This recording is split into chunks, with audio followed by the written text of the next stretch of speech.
Muriel van der Meulen, directrice associée We Are the World et speaker à l'UBA Academy.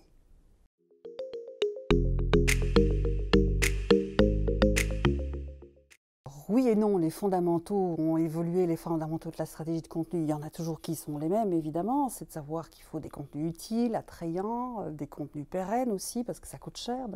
d'investir dans du contenu. Ce qui a sans doute évolué, c'est la multiplicité des canaux, et donc il faut s'approprier aussi les meilleures méthodes pour exploiter ces canaux, et peut-être aussi la manière de mettre en place les stratégies, parce que bien que le fondamental du contenu utile reste, c'est de savoir qu'aujourd'hui on va segmenter de plus en plus l'utilité en fonction effectivement des intérêts et des besoins des cibles, et le tout sur ce qu'on va appeler le parcours client, c'est-à-dire qu'un client qui n'est pas encore, ou un prospect qui n'est pas tout à fait dans la phase de décision, eh bien il faudra lui donner d'autres informations. Donc c'est simplement d'intégrer des pratiques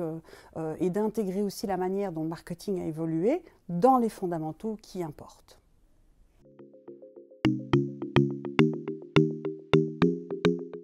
Je pense que la principale différence entre du marketing B2B et le marketing B2C, ça va être le contexte dans lequel on est en relation avec sa cible. Il y a déjà une utilité beaucoup plus forte quand on est dans du marketing B2B, puisqu'on a une audience professionnelle avec des besoins professionnels, et donc il va falloir beaucoup plus rassurer, fournir de l'information technique et de l'information, une fois de plus, qui va permettre à l'utilisateur de se projeter. Ses arguments aussi, le côté économique, le côté technique, le côté opérationnel seront sans doute beaucoup plus importants. Après, on est tous humains, on a tous un cœur, une âme et tout le reste, et donc on va dire qu'au niveau émotionnel, au niveau relationnel, je pense que là, pour le coup,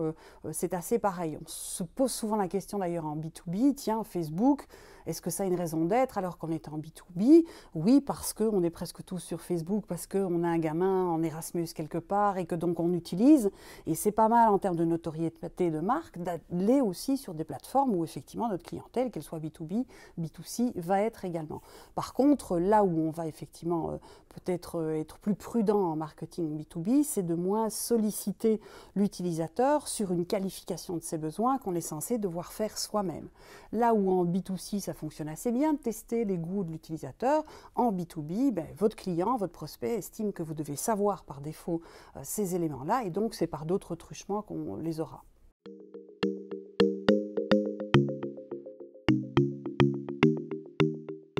Oh non, c'est un peu la difficulté d'ailleurs à laquelle sont confrontées les organisations aujourd'hui, c'est que comme dans ce fameux trajet décisionnel, il y a un moment où l'utilisateur en B2B ou en B2C va vouloir comparer des offres, comparer des valeurs ajoutées, on rentre dans une technicité du produit, on n'est plus dans la réponse marque, on est dans la réponse produit, et donc ce sont des experts du produit qui vont devoir intervenir parce que c'est eux qui ont développé le produit, et donc c'est eux qui vont donner la meilleure réponse. Et donc la grosse difficulté aujourd'hui, c'est comment engager en interne au sein de l'organisation les directions métiers pour fournir cette information, pour prédire ce sur quoi on va devoir insister dans l'offre plus technique. Et donc on peut dire effectivement, d'ailleurs on le voit dans certaines organisations, qu'on doit aujourd'hui fédérer en fait les directions métiers et créer presque une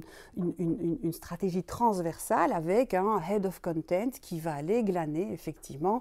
des contenus chez toutes les directions. La grosse difficulté aussi, c'est le ratio effort et gain, où sans doute les directions de métier ne perçoivent pas encore très bien l'utilité